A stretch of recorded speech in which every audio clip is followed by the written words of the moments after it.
Como podemos ver, tenemos el siguiente circuito. Ahora lo que vamos a utilizar va a sacar el equivalente de Thevenin, considerando los puntos de referencia, el punto A y el punto B, donde nosotros después conectaremos lo que es una resistencia de carga. A esta red le vamos a conectar lo que es una red B, que es la resistencia de carga. Por lo tanto, me interesa simplificar lo que es mi red A.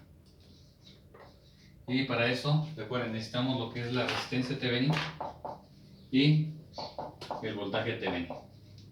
Para calcular la resistencia Thevenin, recuerden que las fuentes de voltaje independiente las consideramos como si fueran un cortocircuito. Y al momento de que consideremos el cortocircuito, ambas fuentes se eliminan. Vamos a suponer que la fuente se cortocircuitó. Ponemos un puente aquí y ponemos otro puente aquí. En este momento las fuentes están inactivas, por lo tanto se puede decir que las fuentes están apagadas. Y pues bueno, empezamos a calcular lo que es mi resistencia Thevenin para poder realizar el circuito. Como podemos ver, esta resistencia está en serie con esta de 10 ohms, por lo tanto sería una resistencia de 25 ohms. Y está en paralelo con esta resistencia de 25 ohms. Sabemos que dos resistencias en paralelo del mismo valor tiene el valor de la mitad. Por lo tanto, mi resistencia Thevenin va a ser igual a 12.5 ohms, que corresponde a la suma de 15 más 10 ohms en paralelo con la resistencia de 25 ohms. Y así llegamos al valor de 12.5 ohms. Para obtener lo que es mi voltaje Thevenin necesitamos el voltaje de circuito abierto, que está entre el punto A y el punto B. Por lo tanto, el voltaje de circuito abierto va a ser igual al voltaje entre A y B. Para eso necesitamos hacer el análisis para que nosotros podamos saber cuál es el voltaje en esta resistencia de 25 ohms, ya que está en paralelo con el voltaje de circuito abierto, que es el que a mí me interesa. Simplificamos y empezamos el análisis por mallas. Tenemos aquí una corriente en este pequeño instante de tiempo. Entonces, por lo tanto, mi corriente va a ser igual a 15 por I, ya que es el valor de la resistencia por la corriente que está pasando, y así puedo obtener ese voltaje. Menos 50, que son los 50 volts. Aclaro. Recordemos que para volver a hacer este análisis, ahora volvemos a activar lo que son las fuentes de voltaje. Por lo tanto, las fuentes de voltaje en este caso se prenden.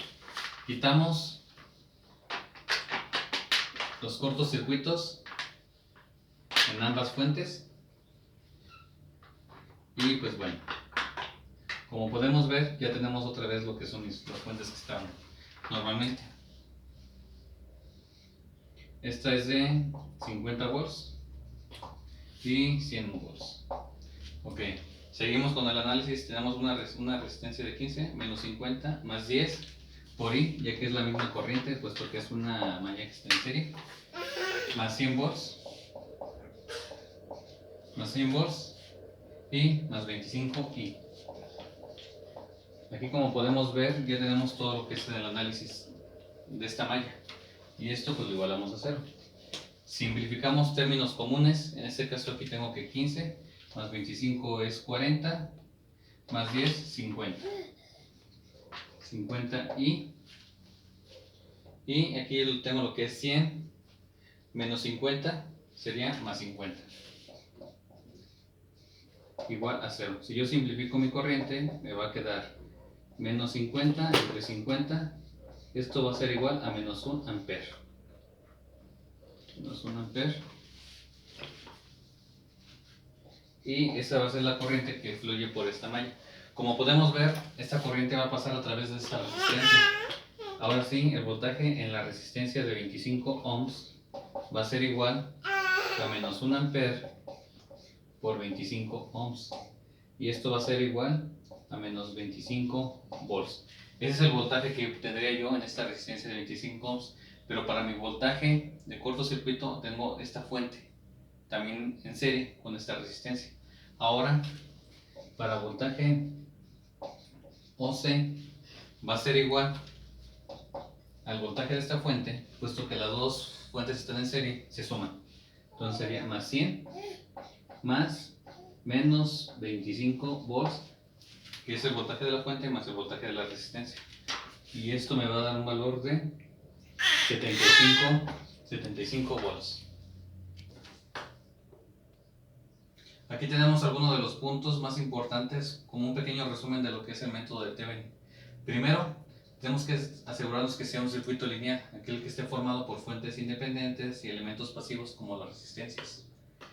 Uno, arreglarlo en dos redes, como ya se había mencionado, una red A y una red B. La red A, la cual se va a simplificar para obtener un circuito equivalente más sencillo, y la red B, que va a ser la resistencia de carga, la cual posteriormente se va a conectar a mi red A. Después es desconectar la red B y definir una tensión de voltaje de circuito abierto. En este caso vamos a quitar la resistencia de carga y dejar solamente la pura red A. El tercer punto es asignar a cero toda fuente independiente. Como podemos ver esto, para calcular mi resistencia Thevenin necesito apagar todas las fuentes, en este caso para poder realizar el análisis de un circuito resistivo. Después sigue lo que es el punto 4, que dice conectar una fuente independiente en serie con la red simplificada. Es lo mismo, cuando hacemos el circuito equivalente Thevenin, una vez que hayamos simplificado ese circuito, la fuente independiente en este caso sería mi voltaje Thevenin calculado, y la cual siempre va a estar en serie con mi resistencia simplificada, que en este caso es mi resistencia Thevenin. Nota, solamente aplica para este red un circuito serie.